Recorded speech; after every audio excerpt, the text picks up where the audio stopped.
वय काय काका?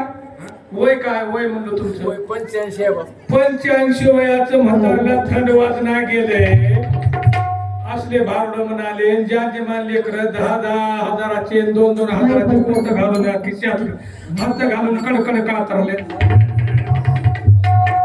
मी नांदेड जिल्हा परिषद आरोग्य खात्यात आहे बरं. आणि मी जास्तीत जास्त पोरायचे लग्न व्हायला गेले आणि भ्रूण हत्या झाल्या. मी 2006 पासून नोकरीवर आहो. 2013 पासून फुल काम करतो. बेटी बचाओ बेटी बचाओ, संडास रोग, कुष्ठरोग, एडस रोग, कॅन्सर, डेंगू ताप नाही माय आपल्याकडे. अशा रोगाचे मी कोणीतरी मला बघलं असेल. आमच्या माळेगावला मी होतो की शिबिर मध्ये आले नसतील काय हरकत नाही. तरी मी एक भारोड म्हणतो. आपले लेकरच आपणच भरून हत्या केल्या. 30-30, 40-40 वर्षाचे पोर आहेत. मजच पोरग 30 वर्षाचा आहे आणि 24 वर्षाच्या पोराचं लग्न झालं का तर बारिशच्या दवाखान्यात नोकरीला लागलं. मोठं पोरग पुढे खात हिंडून आले. त्याचं कुठलं लग्न होईल? पोर तुमचे लग्न होतील. तुमचे म्हणा नाही हो 85 वय तिकडे लेकराकडे हात करला. पुडी खायची नाही, बिडी वडायची नाही, पानपट्टीवर जायचं नाही, देशी दारूकडे जायचं नाही. तुमचे जर लग्न व्हायला गेले तर मला विचारा. फक्त आपला काशीमाईवर विश्वास ठेवून द्या. काशीमाई आता आम्हाला तेवढंच येते काशीमाई म्हणायचं बरं. अगं सुनबाई, अगं सुनबाई, या रे. अगं तुझ्या तोंडात माती पडली. फाटे 4 वाजता उठले ग. बोला की आता बाई. हे बघ 2 म्हशीचे शेण काढले, दूध काढले, दूध काढून कच्च्या दुधाचा चहा पिले. तुला गिलासभर ठेवले. थोडं आंबट तोंड पडले. तंबाखू व्हाय का म्हणाले. तंबाखू आणि ते युट्यूबला लोक म्हणला ते बाई आणि तुमची तर सासू तंबाखू खाईना, आरोग्य केंद्रामध्ये काम करतात म्हणा. आणि तंबाखू खाईना. एवढी अख्ख्या महाराष्ट्राला सांगतात तंबाखू खायचं नाही, बिडी ओढायचं नाही. काय लग्न झाल्यावर खात्यात का मग आता बाई? अगं सुनबाई तू लहान होतीस. मला बक्कळ माझ्या नवऱ्यानं तंबाखू सोडून दे म्हणलं. अन्नाच्या गमाय सुनबाई जेवण परत नवरा सोडून दिले पण तंबाखू सोडली नाही. म्हणून म्हणते माझ्या ढोलकी अजून बोलावंच लागते. गेलं बिचारे लग्नीला गेले केवळ. अगं सुनबाई बोला की. तू म्हणतेस तंबाखू सोडून दे, तंबाखू सोडून दे. 4 दिवस घरात येऊन तुला झाले. अगं मी या घरची मालकीन हाव, सगळं हाव, मला सगळं कळतंय. अगं मी या नवऱ्याला जेवणपणात सोडून दिले वन तंबाखू कसा सोडील? म्हणून याचं उलट मी म्हणतो घरच्या तात्या. अगं त्याला भूक लागते म्हणून ग. मला कळतंय ग म्हणून घालतो. मला कळला का ग त्याला भूक लागलेली जेव्हा घालतो माय. नाही मी म्हणलं का उलट नाही ग उलट हे उलट पण नाही. नवऱ्याला भूक लागली की माझ्या उलट मला सूत्र पडते की नाही म्हणूनच म्हणले. कशा दारात बसल्यात दोघी सासा सुना ग. कशा दारात बसल्यात दोघी सासा सुना ग. आणि एखादी तंबाखू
सुना कमी पडला म्हणून तंबाखूच खाच्या म्हणून शेजारच्या ताईनं शेजारच्या दादानं ज्ञानबा दादा उगले राहणार म्हणजे उगले वाईकन यांनी म्हणले बाई तंबाखू खाऊन खाऊन मरून जाईल त्याला चुना आणायचा म्हणून 1 रुपयाचा मानधन दिले तरी दिलेल्या भेटी बदल काशीमाईचा शुभ आशीर्वाद.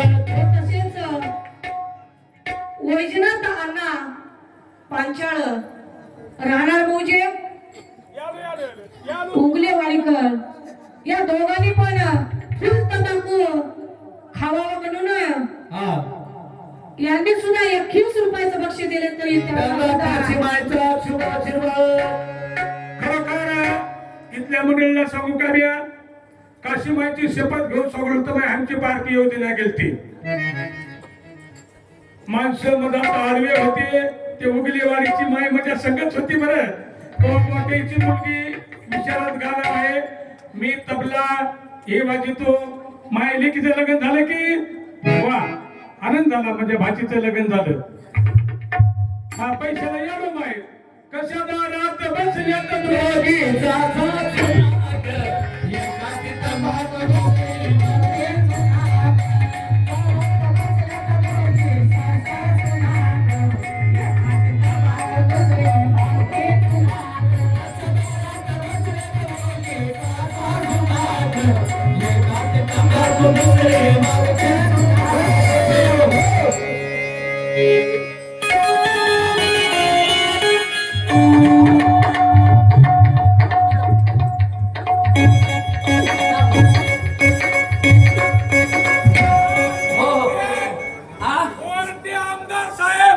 गोरटे आमदार साहेब त्यांनी पण सुद्धा 201 रुपयाचा बहुमान दिलेला त्याला काशीमाईचा शुभ आशीर्वाद.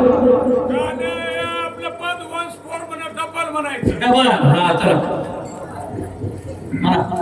बाबा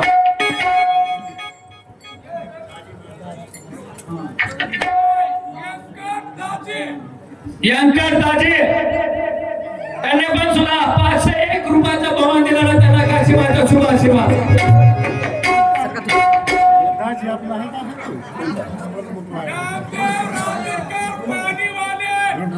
नामदेव राजूरकर पाणीवाले त्यांनी पण सुद्धा 101 रुपयाचा बहुमान दिलेला त्याला काशीमाईचा शुभ आशीर्वाद.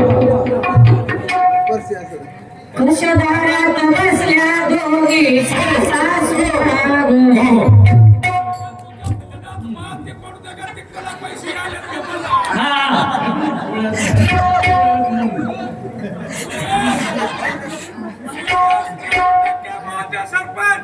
सुरवेश 9% माझे सरपंच यांनी पण सुद्धा 201 रुपयाचा बहुमान दिलेला त्याला काशीमाईचा शुभ आशीर्वाद शुभ आशीर्वाद. कशा दारात बसल्यात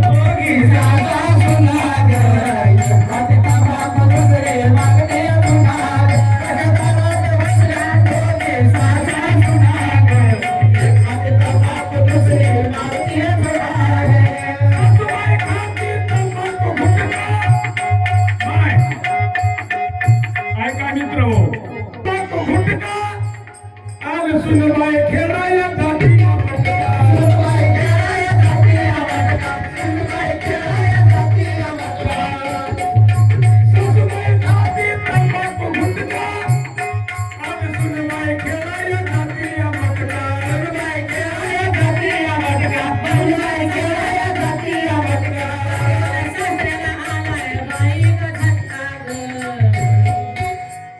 कसा येईल अशी राहील अगं काय राहिले ग म्हणजे अंगात योग महिन्याला उद्याला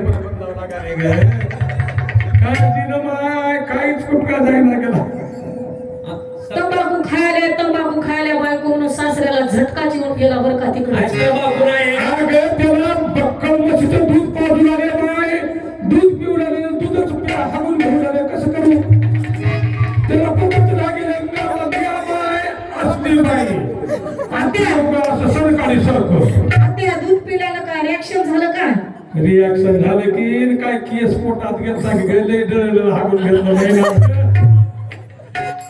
सासूबाई खाती तंबाखू गुटखा आले सुनेबाई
मोठं महाराज नाही भावकर राव दारू बाप लोक एका जागी बसून पिऊ नका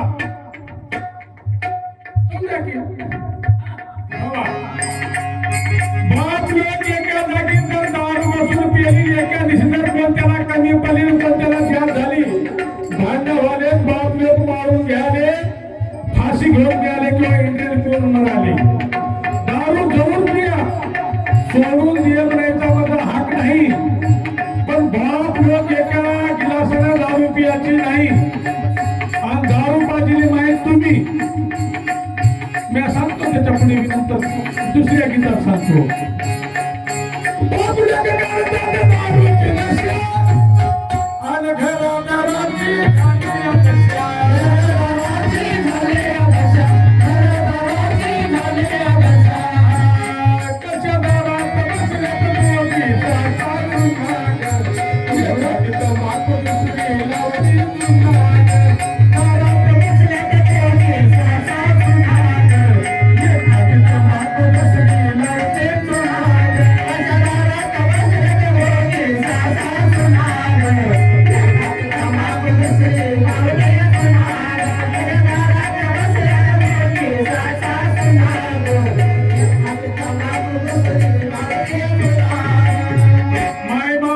शेवटचा ऐका चोलद्या बारीक मध्ये वा शेवटचा ऐका लेख वाचवा लेख शिकवा आणि तिला स्वयंपाक शिकवा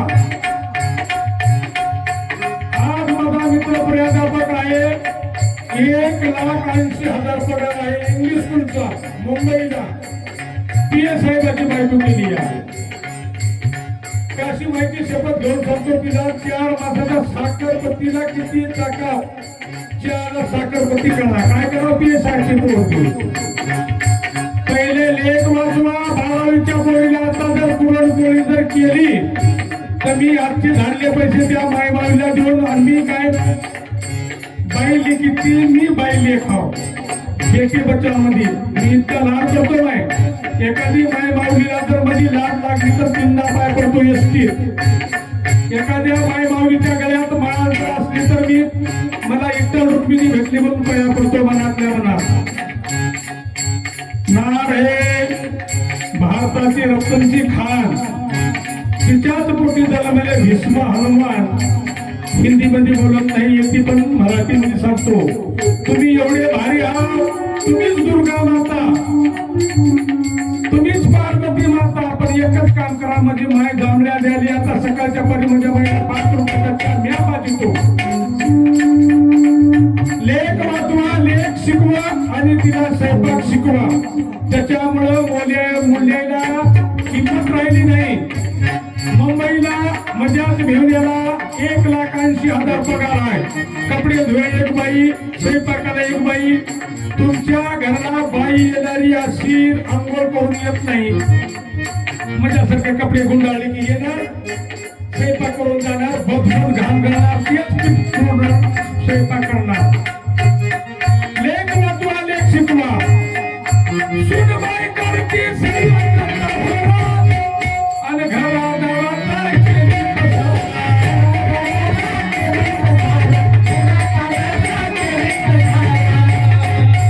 हिला म्हणले मी एकदा अगं मी पोळ्या करते तू फक्त भरड भाजी कढीला सगळ्याला फोडणी दे आणि माझ्या पोळीने रस करून फुलता हे शिकलेल्या घरातली भरड भाजीला फोडणी कढीला फोडणी दिली रसाला बी फोडणी दिली आज रसाला फोडणी रट शिजूला रस त्याच्यासाठी लेख वाचवा लेख शिकवा आता तुमचे पोरं महादेवाचे कटाळे सोडायचे का मारुतीचे कटाळे सोडायचे आपली वेळ आपल्यावर आली ध्यान धरा सुनबाई काळजी स्वतःला होवा आणि घराचा रस्ता केली बसावा.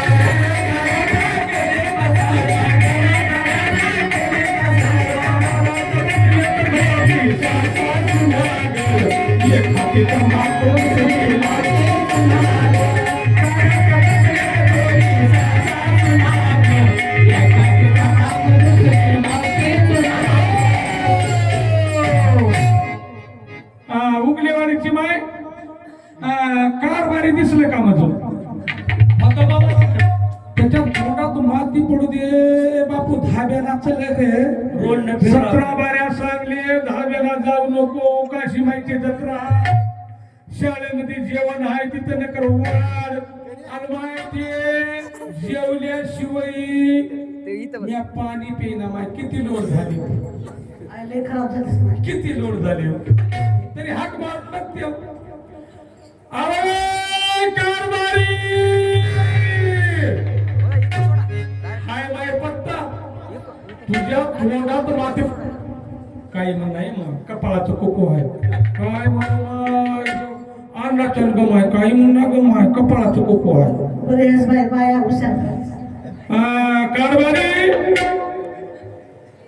तुझा मजकूर ऍक्सिडेंट झाला का रे शिक्षण कसं अन्नाचं गम आहे काय म्हणणार कपाळाचं कोको आहे माय काय म्हणून काय नाही हाक मारून एकदा बघू का ना अरे कारभारी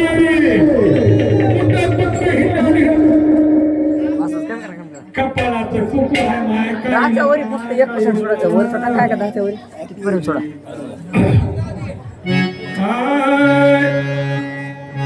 बाई मी अशी दिसते कशी आहे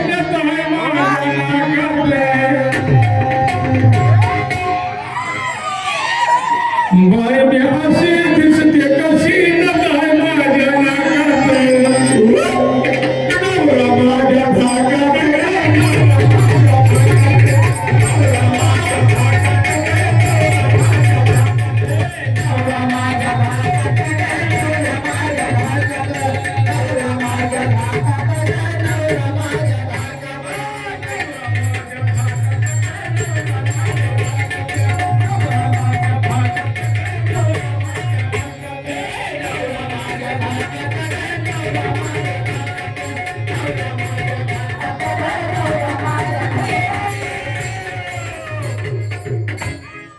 आमच्या काकानेच म्हणले मरण अलीकड हवा पलीकड कशाला वागायचं ते चरण तिथं जमणार चरण ह्या भावनाचे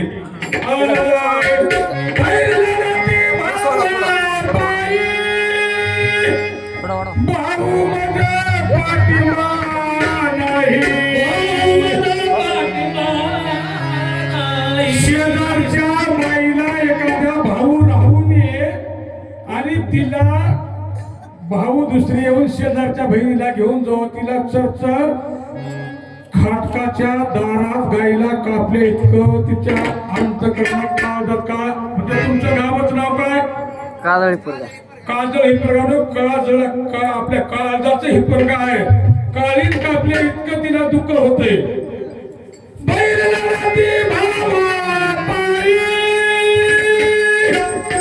भाऊ माझा पाठिंबा नाही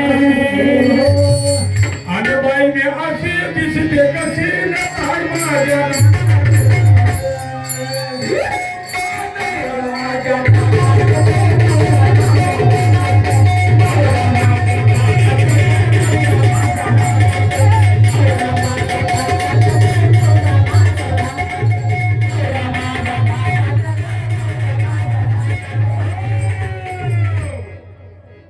कोणता नवरा माहिती करून घेतलेला नव्हे पद पद मारितील हे बापाचा बाप लोभ नावाचा नवरा ती हातात ठुली करून घेतलेला पद मारिते म्हणून म्हणते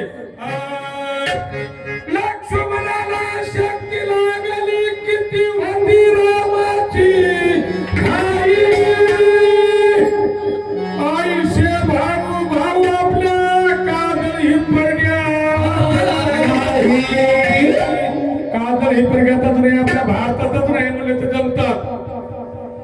थोडा आवाज कमी माय लुगडीवाले महिला विचारतो लक्ष्मण राम सख्खे भाऊ होते माय बरोबर आहे की पेन कमी करा थोडं आता शक्ती होती का सख्खे भाऊ होते की तुझ्या तोंडात मोती पुढचं गुंजा काढा खाली शेवडा होता सावतर भाऊ होते मी तुला शिकितो माय तुझी लेक म्हणून मला घरला घेऊन जाऊन सकाळच्या पर्यंत चहा पाहिजे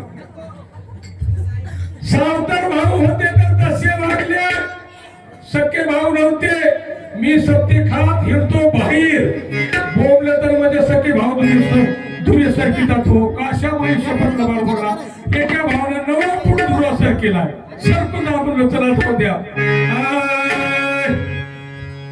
लक्ष्मणाला शक्ती लागली किती होती रामाची घाई आयुष्य भाऊ भाऊ आपल्या भारतात